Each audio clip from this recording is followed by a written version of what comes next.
할렐루야. 오늘도 말씀을 시작한 여러분 사랑을 축복합니다. 말씀 붙드시고 생명의 삶을 사시기 바랍니다. 시편 35편 1절부터 10절까지 교독하도록 하겠습니다. 여호와여, 나와 다투는 자와 다투시고 나와 싸우는 자와 싸우소서. 방패와 손 방패를 잡으시고 일어나 나를 도우소서. 창을 빼사 나를 쫓는 자의 길을 막으시고 또 내 영혼에게 나는 내 구원이라 이르소서. 내 생명을 찾는 자들이 부끄러워 수치를 당하게 하시며 나를 상해하려 하는 자들이 물러가 낭패를 당하게 하소서. 그들을 바람 앞에 겨와 같게 하시고 여호와의 천사가 그들을 몰아내게 하소서. 그들의 길을 어둡고 미끄럽게 하시며 여호와의 천사가 그들을 뒤쫓게 하소서. 그들이 까닭없이 나를 잡으려고 그들의 그물을 웅덩이에 숨기며 까닭없이 내 생명을 해하려고 함정을 팠사오니 멸망이 순식간에 그에게 닥치게 하시며 그가 숨긴 그물에 자기가 잡히게 하시며 멸망 중에 떨어지게 하셔서 내 영혼이 여호와를 즐거워하며 그의 구원을 기뻐하리로다. 같이 시작. 내 모든 뼈가 이르기를 여호와 같은 이가 누구냐. 그는 가난한 자를 그보다 강한 자에게서 건지시고 가난하고 궁핍한 자를 노력하는 자에게서 건지시느니라 하리로다. 아멘. 자, 우리 시편 35편은 의외로 유명한 그런 성경입니다. 억울한 일을 당한 사람들이 흔히 인용하는 그런 성경입니다. 이 시편이 정확히 어떤 사건을 배경으로 하고 있는지는 분명히 알 수 없지만 다윗이 썼다는 것, 그리고 우리가 사무엘하 17장에 나오는 압살롬과 다윗의 아들 압살롬과 아히도벨의 반역 사건을 생각하면서 읽으면 훨씬 실감이 납니다.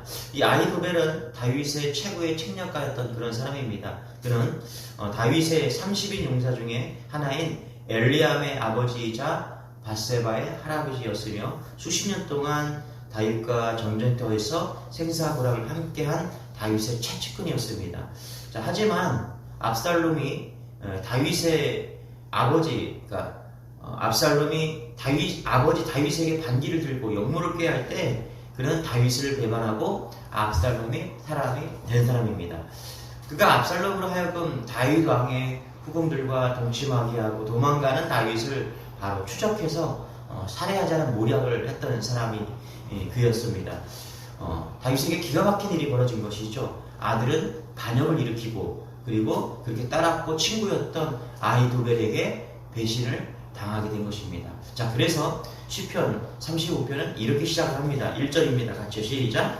여호와여, 나와 다투는 자와 다투시고 나와 싸우는 자와 싸우소서. 자, 어떤 상황입니까? 다윗이 정말 위급한 상황이고 다급했던 그런 상황입니다. 우리가 살다 보면 이처럼 원수 같은 사람, 자신을 죽이려고 하는 사람을 만날 때가 있습니다. 그때는 어떻게 해야 되는가? 시편 35편이 그 답을 제시해 주고 있다는 것입니다.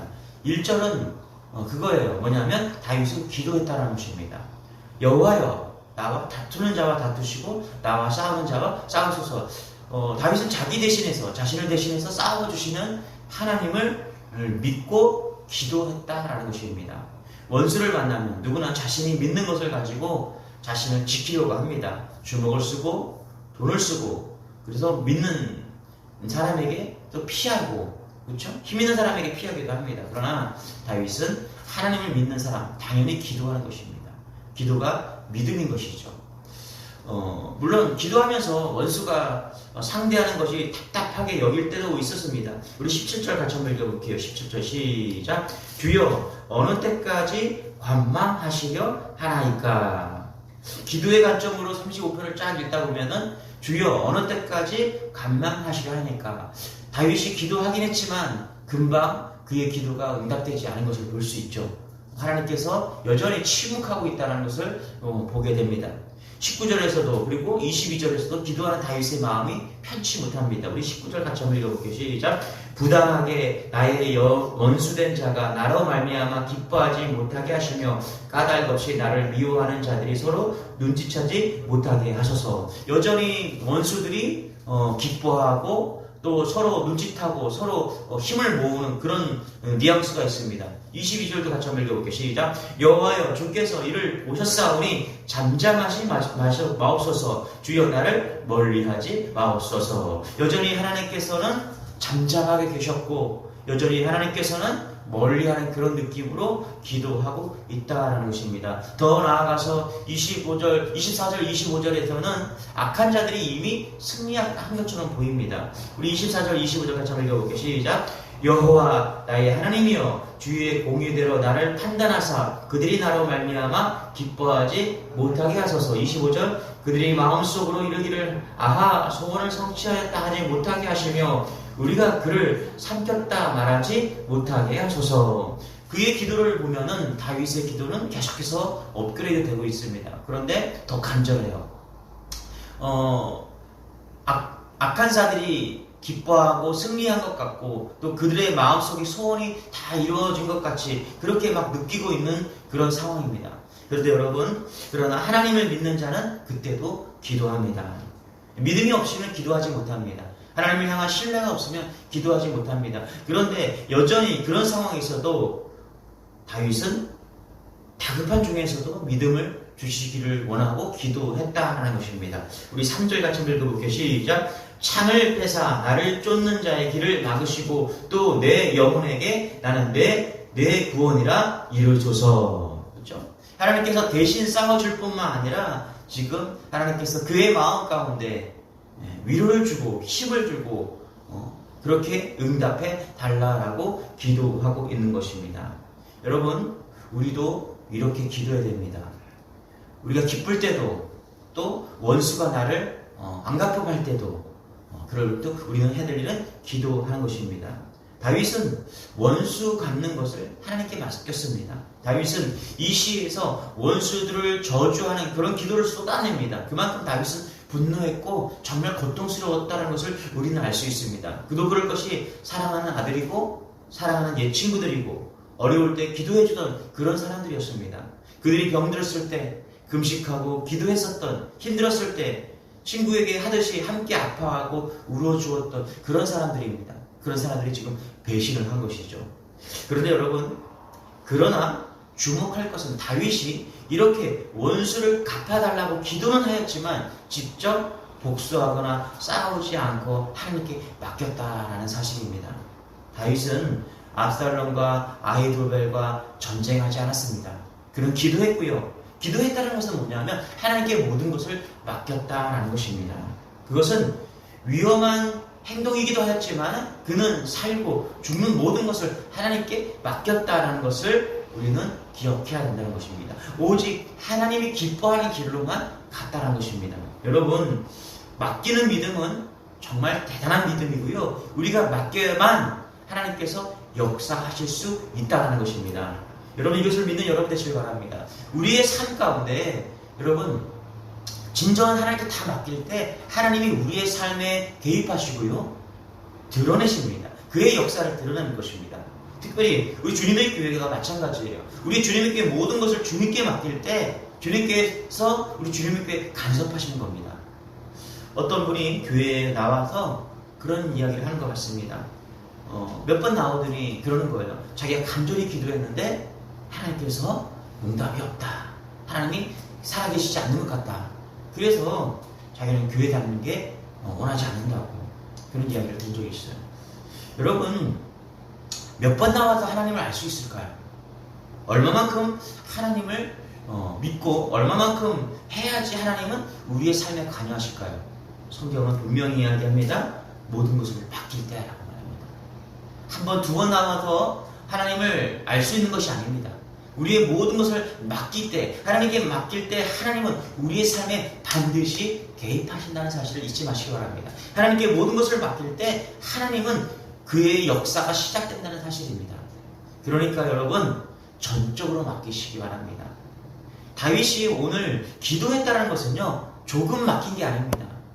다윗이 이런 상황에서도 하나님께 무릎 꿇었다는 것은요, 적당히 맡긴 게 아니에요. 다 맡겼다는 사실입니다. 그의 목숨까지도, 그의 인생까지도, 그의 미래까지도 하나님께 다 맡겨서 그럴 때 기도할 수 있다는 것입니다. 우리 이런 은혜가 우리 주님께 모든 성도들이 되기를 소망합니다. 다윗이 정말 하나님을 믿었음을 그는 찬양해서 봅니다. 원수가 죽이려 달려드는 다급한 상황에서도 다윗은 하나님을 찬양하는 것을 알 수 있습니다. 우리 한 절만 읽어볼게요. 28절입니다. 같이 28절 시작. 나의 혀가 주의 의를 말하며 종일토록 주를 찬송하리이다. 아멘. 종일토록 무엇을 했다고요? 찬양했다라는 것입니다. 그렇죠? 죽을 것 같은 상황 속에서 원수가 자기를 압제하는 그런 상황 속에서 그가 칼을 갈고 사람들을 도모하고 사람들을 모으고 그런 것이 아니라 그는 기도하고 찬양했다라는 것입니다. 이것이 진정한 믿음이고 이것이 어떤 믿음이냐? 하나님께 맡기는 믿음이었다는 사실입니다. 이런 은혜가 우리 안에 있기를 소망합니다. 여러분은 원수를 만나는 상황에서도 찬양할 수 있을까요? 그렇습니다. 우리가 살다 보면 악한 자, 원수 같은 사람을 많이 만나게 됩니다. 너무 속상하고 고통스러운 일이죠. 그러나 여러분, 그것만 생각해서는 안 됩니다. 우리는 원수만 만난 게 아닙니다. 우리는 예수 그리스도도 만났다는 사실을 잊지 마시기 바랍니다. 우리를 위해서 죽으신 그 예수 그리스도, 우리의 죄악 때문에 십자가에 달리신 그 예수 그리스도께서 우리와 만나 주셨다는 거예요. 그래서 원수 같은 자 때문에 예수님을 더 믿게 된다는 사실, 이것이 얼마나 역설인지 몰라요. 이것이 진정한 십자가의 은혜고 믿음이라는 사실을 잊지 않는 여러분 되시길 바랍니다. 저는 예수님을 믿고 깊이 알고 저는 하박국을 이해하게 되었습니다. 여러분, 성경을 읽다 보면 이해되지 않고 믿어지지 않는 구절들이 참 많죠. 저에게 하박국서 3장 17절, 19절은 저희 그런 말씀이었습니다. 이런 말씀이죠. 비록 무화과 나무가 무성하지 못하며 포도나무에 열매가 없으며 감람나무에 소출이 없으며 밭에 먹을 것이 없으며 우리의 양이 없으며 외양간에 소가 없을지라도 나는 여호와로 말미암아 즐거워하며 나의 구원의 하나님으로 말미암아 기뻐하리로다. 그렇죠? 이 말씀이 여러분 쉽게 믿어집니까? 정말 믿어지지 않는 구절 중에 한 구절이 바로 하박국 3장 17절의 말씀입니다. 아무 것이 없어도 기쁘고 찬양할 수 있을 것 같다. 여러분, 어떻게 이게 가능할까요? 진짜 예수님을 믿으면 이것이 가능한 것입니다. 스데반은 사방의 원수들이 돌 던지는 가운데서도 그들을 위해서 기도했습니다. 어떻게 그럴 수 있을까요? 여러분, 그게 이해가 됩니까? 왜 그렇습니까? 예수님을 만났고 그분을 그때도 바라보고 있었기 때문입니다. 그래요, 여러분. 예수님이 함께 하심을 알면요, 원수를 만난 상황에서도 찬양할 수 있다는 사실입니다. 믿음은 근본적으로 상황을 바라보는 것이 아니라, 상황에 반응하는 것이 아니라 어떠한 상황에서도 주님을 바라보고 있는 것입니다. 어떠한 상황에서도 주님께 반응한 것이죠. 어떠한 상황에서도 주님은 어떻게 하셨을까? 그것을 우리는 생각하는 것입니다. 다윗이 원수를 만난 상황에서도 찬양할 수 있었던 것은 예수님을 분명히 만났기 때문인 것이죠. 우리 10절 같이 한번 읽어볼게요. 시작. 내 모든 뼈가 이르기를 여호와와 같은 이가 누구냐? 그는 가난한 자를 그보다 강한 자에게서 건지시고 가난하고 궁핍한 자를 노력하는 자에게서 건지시느니라 하리로다. 18절도 같이 한번 읽어볼게요. 시작. 내가 대회 중에서 주께 감사하며 많은 백성 중에서 주를 찬송하리이다. 아멘. 다윗은 분명하게 알았어요. 10절에 보니까 뭐라고요? 가난한 자를 그보다 강한 자에게서 건지셨다. 가난하고 궁핍한 자를 노력하는 자에게서 건지시다. 그렇죠? 다윗이 확실한 것은 뭐냐면 건지셨다라는 거예요. 지금 다윗이 그냥 두리뭉실 믿는 게 아닙니다. 다윗은 분명했습니다. 하나님은 나를 건지실 것이다. 여러분, 그냥 객기를 부린 게 아닙니다. 다윗에게는 분명한, 하나님이 절대절명의 위기 속에서도 자신을 버리지 않고 건지신다는 믿음을 분명히 가지고 있었다는 것입니다. 그래서 다윗은 찬양할 수 있었다는 것입니다. 여러분, 어려운 현실을 보지 말고 주님을 바라보시기 바랍니다. 어떻게 그것이 가능했을까요? 결국 모든 일은 다윗의 기도와 믿음과 찬양대로 되었다. 여러분, 실제적으로 이렇게 기도했을 때 어떤 일이 벌어졌냐? 여러분, 다윗이 또 한 사람의 책략과 후세의 관계에 의해서 다윗이 죽을 그런 위기에 처했을 때 그런 모든 것들이 다 숲으로 돌아갑니다. 그리고 압살롬의 쿠데타가 실패했다는 것을 안 그 아이 도벨은 고향으로 돌아가서 자살을 하고 말게 됩니다. 그게 성경의 내용입니다. 시편 84편 5절에 이런 말씀이 나옵니다. 주께 힘을 얻고 그 마음에 시온에 들어가 있는 자는 복이 있나이다. 우리 안에 오신 예수님이 길이시고요. 우리 안에 함께 하시는 예수님을 찬양하는 것이 능력이 되고 믿음임을 잊지 않는 여러분 되시길 바랍니다. 어떤 사람이 그런 얘기를 하더라고요. 부부는 서로 바라보시는 것이 아니다. 부부는 서로를 바라보는 것이 아니래요. 그러면서 하나 말이 이럽니다. 부부는 같은 곳을 바라보는 것입니다. 그게 부부다라고 이야기를 합니다. 저는 그런데 그런 생각을 좀 해봤어요. 우리가 같은 곳을 바라보는 것이 부부인데 무엇을 바라보고 있냐가 더 중요한 것 같아요. 같은 곳, 거기가 어디입니까? 주님을 바라보는 것. 이것이 진짜 가정을 지키고 교회를 지키는 것임을 잊지 않는 여러분 되시길 바랍니다. 그렇습니다, 여러분.